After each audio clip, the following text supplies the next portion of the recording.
electromagnetic charges. And again, just to review, the law of charges means that like charges repel while unlike charges attract. And today we're going to experiment with that, prove that somewhat. And I have made for this experiment a few devices here. A contraption with a hanging pith ball. These are everyday materials that you can find around your home or place of dwelling. And this is a number 12 wire. This is just a metal nut. Same here, just a heavy device for a base, so it could be a stable base. And here I have earplugs, used earplugs I cut up and hung by a string to the device, to the hanging devices here. And we're going to see if we can charge these pith balls and statically charge these pith balls, and to see how they behave in relation with each other. Again, we're going to perform these experiments with more or less everyday materials that you can do on your own, perform at your leisure with materials available around the house again.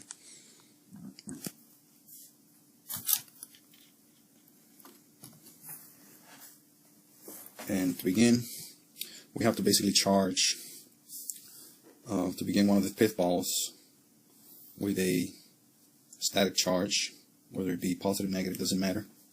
We don't really know.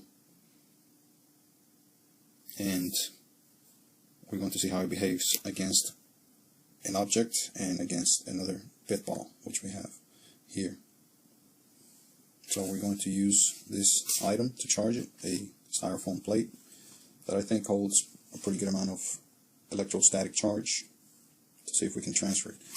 The theory is that if we touch the item with a charged object, it gains the same charge as the charged object. If we just approach it by induction, it gains the opposite charge of the object. So whatever charge this gets, positive or negative, I believe is a negative charge. If we rub it against a, for example, piece of fur or cloth, touch it, it'll get the same charge, negative.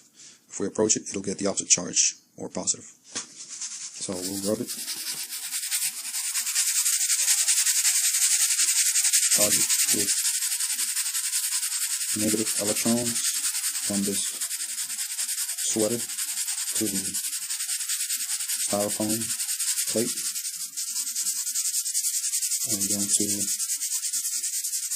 surround it from an area that they were of unlike charges. So even though this didn't demonstrate it, decisively, when unlike charges attract and like charges repel. We proved it in some instances, not so much in others, but we know that to be the case. This did not prove or disprove that.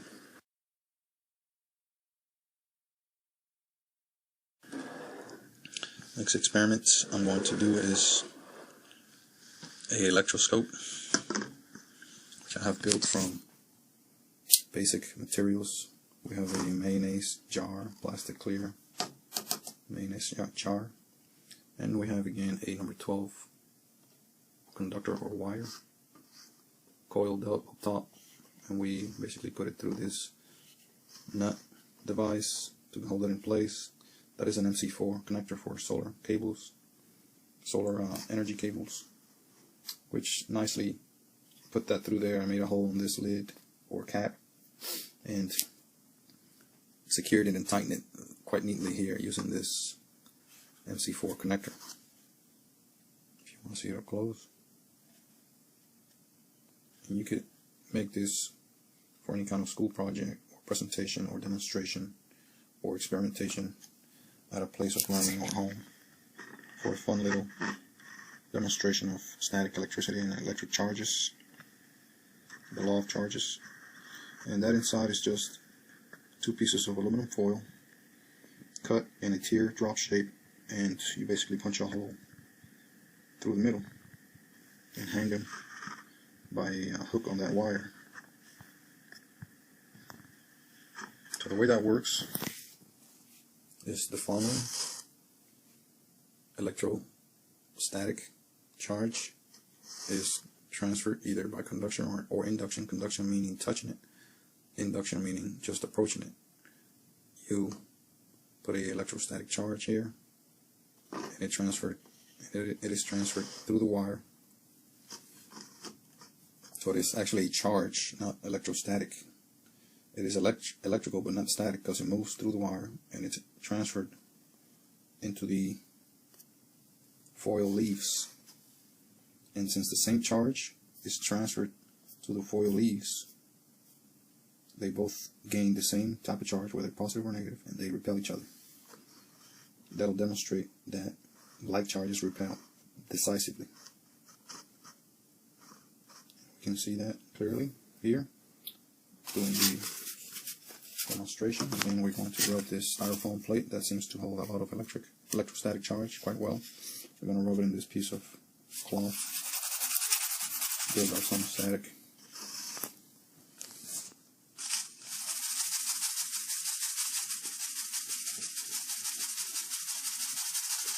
It's electrostatically charged.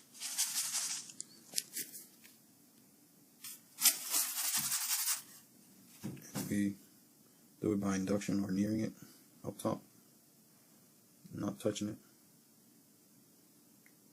and we'll see if the leaves, the foils, actually repel each other.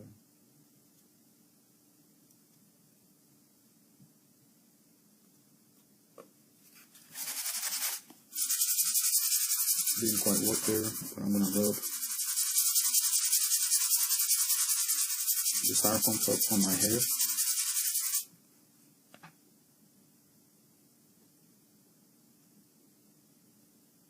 Doesn't seem to work quite well. It must be a very humid morning. The drier the day, the better this works.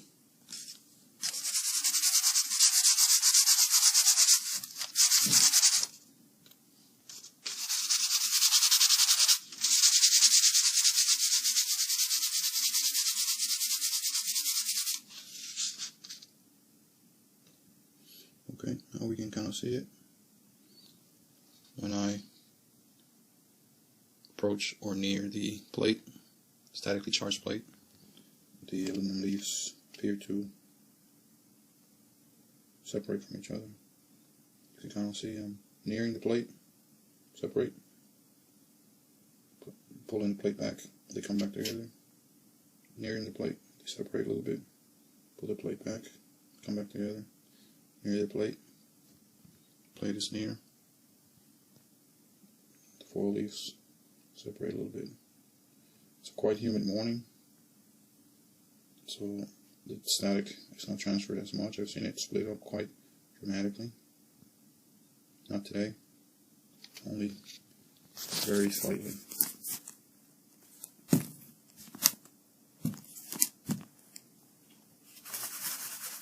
I'm going to try it here to see if I can get a better shot.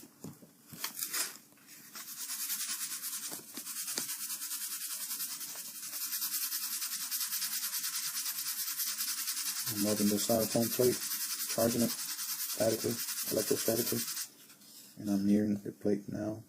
You can see it move and turn, and there we got a very good split. The plate is near the coil up top. I want to remove it. 1, 2, 3. Closes up. I'm going to approach it. 1, 2, 3. Opens up. Got a pretty good charge here. I rubbed it in my sweater. It seemed to work a lot better. So we have light charges transferring through the wire and into the foil leaves equally, so they repel each other. So I'm going to pull back the plate. They come back together. And that is the electroscope. The electroscope experiment using just everyday materials. Approach the plate, and you can see a very pronounced split on the aluminum foil leaves, and they remain so as long as that plate is near that coil. So what happens if I touch it? If I touch it, it transfers even more. So the split is even more pronounced. I touched it, I backed up, backed it away. Let me touch it again. Same thing occurs. That is the electroscope experiment. The next experiment I'm going to be performing. And by the way, I've done this with a balloon, where you charge the balloon, approach it. And it seems to work with the balloon even without rubbing it right now. As you can see, I'm approaching the balloon to the coil, and they're splitting up.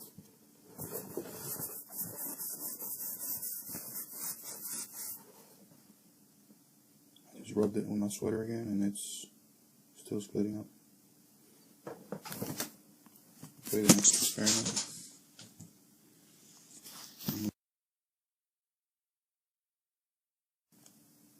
It's with a homemade battery made with everyday materials. This is a weak battery at that, but it shows the concept of a battery, which is a voltaic pile, voltaic cell.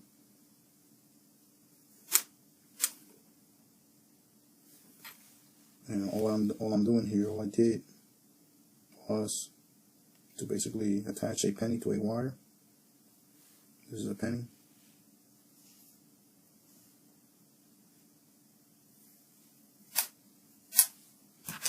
And in this case, a nickel.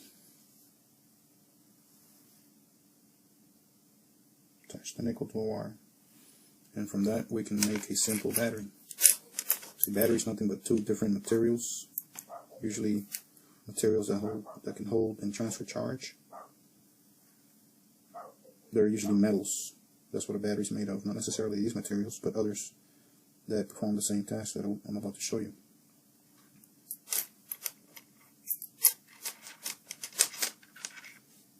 So we have a meter.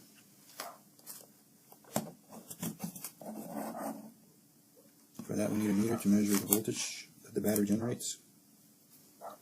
Need a couple of leads to make it a little easier.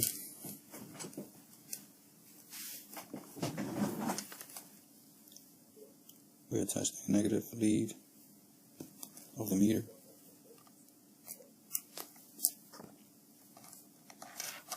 Again, we have two battery terminals. We have one pole and another pole, and one of them is a positive, one of them is a negative. Anode is positive, cathode is negative. Okay, so we'll call these our negative to see if it's the more negative of the two. I'm not sure whether it's the penny or the nickel that is the more negative of the two, but we'll see. And we'll attach the positive to the wire from the nickel and to the positive lead of the meter. This is a voltmeter. And this meter is a analog, older style meter. You can see in the background. And it's set to milliamp for voltage, for DC voltage. I have it at the, I'm going to put it at the lowest setting because it's going to be a very low voltage. 0.25 or a quarter of a milliamp. 0.25 milliamp DC milliamp. And the one I'm going to be reading, if I got milliamp, DC milliamp, I'm going to be reading DC milliamp, this gauge right there. I'm going to be reading from that second from the top gauge. Okay? From 0 to 250 milliamps. From 0 to 250 milliamps. Second from the top.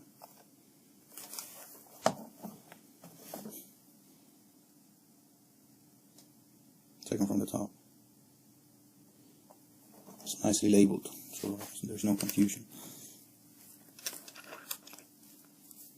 Okay, this is two parts, anode, cathode of my battery. Something else is missing though. My medium for electron transfer. To go ahead and transfer electron from one pole to the other, one from the anode to the cathode. If we touch them together like the experiment says,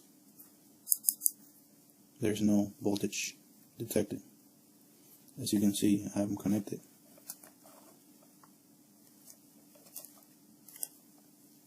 However, there is no voltage reading. I have them touching. However, there's no voltage reading, as you can see.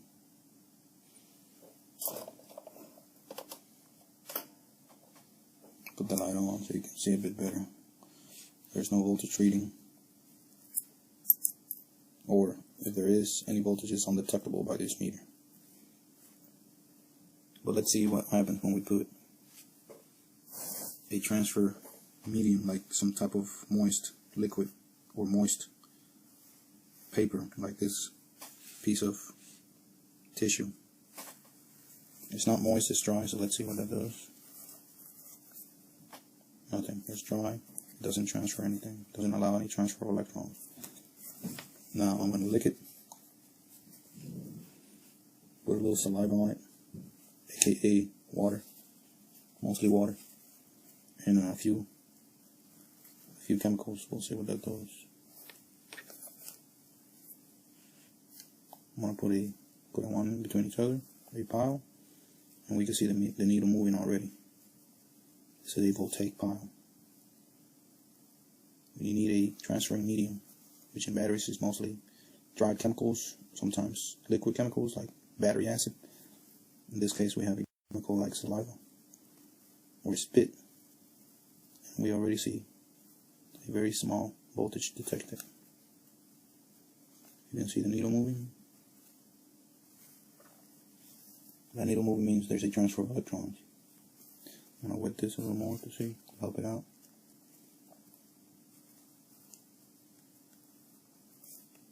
So it's picking up voltage, as you can see. And that, my friends, is a simple battery. There is a continuing transfer of electrons between these two metals. That is the definition of a battery. Let it go, goes right back to near zero. Put them together, it detects a few milliamps of a DC voltage. Now let's see if we can get a more dramatic effect out of these two metals with a little richer, a somewhat richer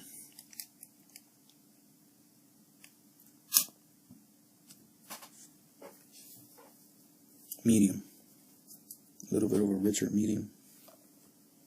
And for that we choose a potato and we insert the nickel as such. Remember, the nickel is tied up to the positive lead on one end. On the other end we insert the penny. I have already cut some slits on this. I believe this to be one of them.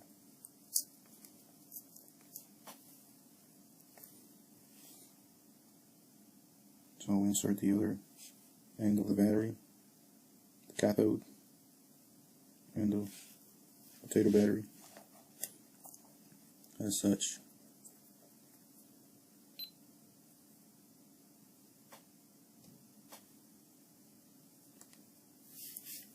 So let's see if we have a reading. We have quite a bit of reading already. We have more than a few milliamps. About 5 milliamps, 6 milliamps. So the transfer of electrons is more pronounced with the potato. Take it off, goes to nearly zero, put it back on.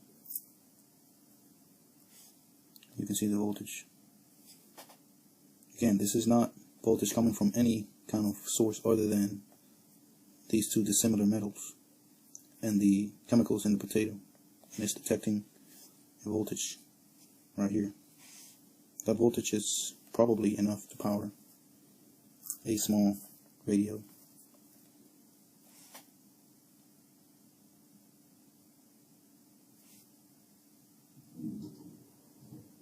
Those are DC milliamps.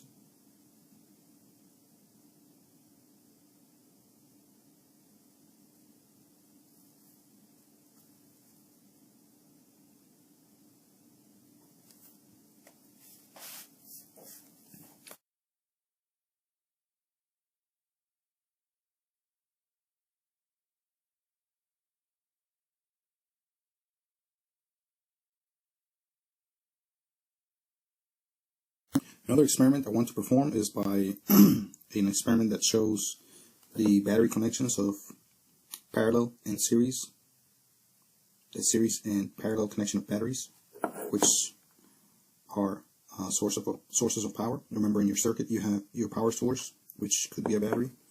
Among other things, you have a conductor, and you have a load or some kind of resistance. Sometimes you can also include a switch in a circuit. In this case, we're just going to have conductors and a power source, and we're going to connect these in series just to show how batteries are connected in series. As an experiment with our meter, we're going to see what difference that makes as far as your voltage, which is your EMF, electromotive force, or your potential difference. We'll see what the series type of connection does to your two things, your voltage and your current. Your voltage is basically your pressure, electrical pressure, that can push electrons out, and your current, or amperage sometimes called, is basically the flow of electrons, which depending on the connection type that you have, either series or parallel, you can extend or it could remain the same. We'll see by doing an experiment, this experiment, how the different connections affect those two, voltage and current. So we have two batteries, 1.5 volt each, and you can see the voltage of the battery right on the battery. Many times it's written on it. In this case, is right on the battery right here.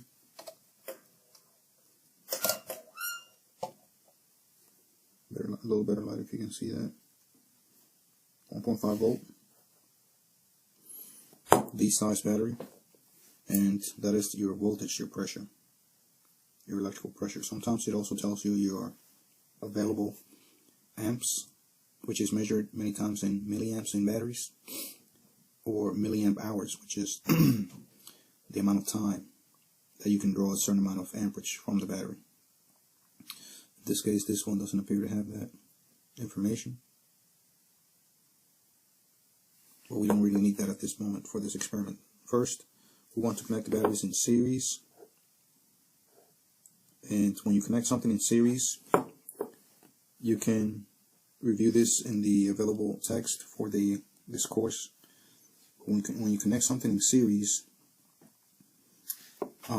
your power for one remains the same throughout the circuit. We'll see if that holds true in this experiment. That's one. Second, your current is additive throughout the circuit. At each resistance point, your current is the same. This is again on a series circuit. And your resistance is again also like voltage, additive.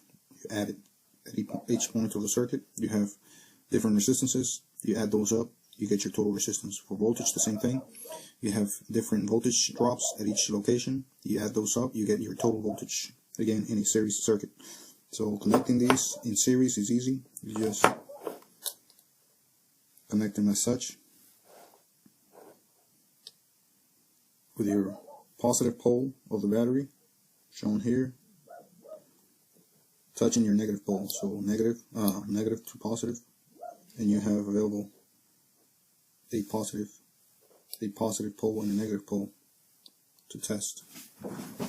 So what you do basically is get your meter leads. You put your meter at the voltage that you expect. This is what this dial is for. So the voltage that we expect right now, what is it? If we have 1.5 volt and 1.5 volt in a series circuit, they add up. So in a series circuit, the voltages add up. They're additive. So we have 1.5, 1.5. Add those up, we have 3 volts. So we expect to read about 3 volts, sometimes a little less, sometimes a little more, depending on the state of your battery. So here we have the selector at DC volts, 10 volts. The next lower one is 2.5. 2.5 is a little low. It'll top off the reading on the scale So the next one up is 10. We select 10, which is going to be this meter scale here. Second one from the top. See that 10? That's 10 volts, volt DC. And we should read in increments of, looks like 2. So again, put your meter leads, negative, positive. See what we get. Negative, positive.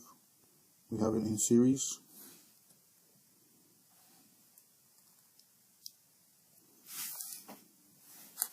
The meter may be off, so let me cycle it.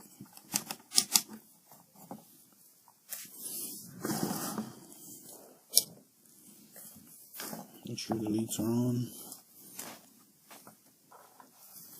So connected in series, the batteries, we should get a reading. In this case we do. And if you can see that it's close to the 4 on the scale that we pointed at. So we have about 3.5 volts. It's a little over the 3 mark.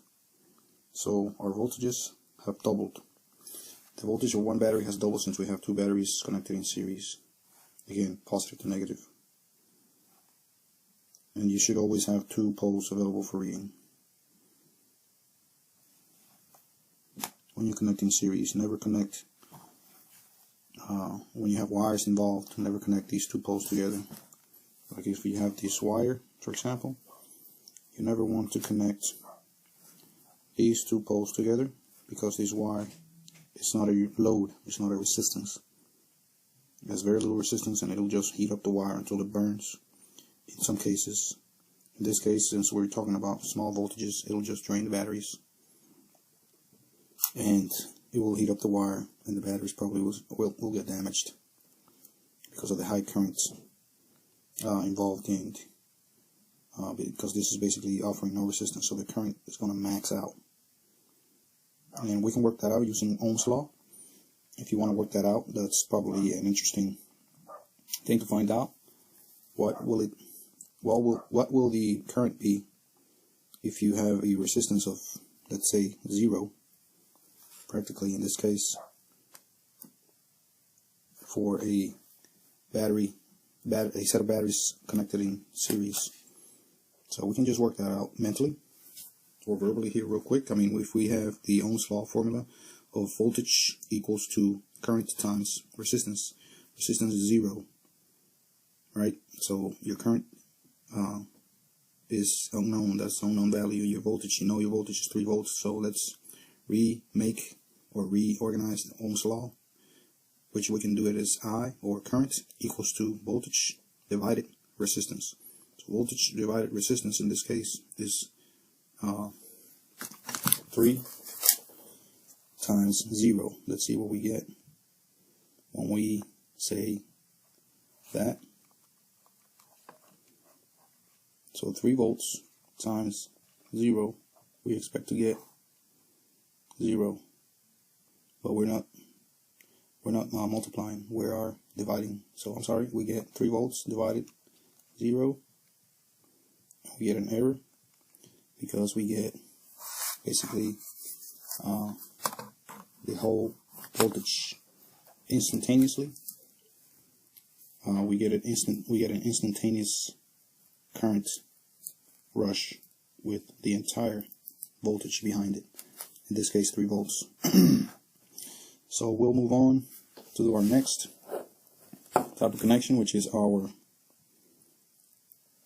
parallel connection. Again, using parallel, the known rules and laws of parallel circuits. We know that our voltage will remain the same throughout the circuit. We know that our current is additive, meaning that if we have 2 batteries and they have a certain amount of current in each battery, those will add, or in this case, current available, or amp hours, milliamp hours in this case. But we're going to keep a voltage of 1.5 volts, which is the same In this case, we can go ahead and connect pole to pole as long as it's positive to positive, because all that's doing is extending or doubling the size of the battery as far as current. But remember, we are keeping the same voltage. So we put this wire with tape as such, and we're basically, what we have here basically is a a parallel connection. We call it parallel because notice how those wires they are in parallel with each other. That's where the name parallel comes from. We connect them as such. So basically, we take these two batteries and make them into one. That's effectively what we're doing. So our prediction is that we're going to remain with the same amount of voltage according to the laws, Kirchhoff's law, and we are going to double our current. We're just going to test for voltage in this experiment. Maybe later we'll test for current, see how current changes. But in this experiment we're looking at voltage. So remember, positive ends on this side, negative ends on this side. So we want to read a positive side and a negative side. We're going to flip our batteries. Hopefully our wires won't come loose. And that way we have a positive and negative pole available for reading. And we're going to switch it up since we have our positive on this side, negative on the other. We're going to bring it back to 2.5 on the dial, since we expect to read less than 2 volts. We expect to read 1.5 volts because each battery is 1.5 volts. That won't change. And 1.5 volts, we use which scale? If you can see the meter, which scale are you thinking that this setting will use? I would think it would use, not this one, I would think it would use this same scale, second from the top. Since it has 250 up top, that could be transformed or equivalent to 2.5 DC volts, or volts DC. So we'll see what kind of voltage that gives us. We connect the negative side, positive side, and we get a reading of nearly 1.5, 150 in the dial, in the needle scale, but that is translated to 1.5 volts. We can also use, this one has a setting of 1.5, and it'll be close to topping off 1.5 volts. That's typically for battery testing. So we'll see what that does. That's probably going to top off our reading. Connect your poles.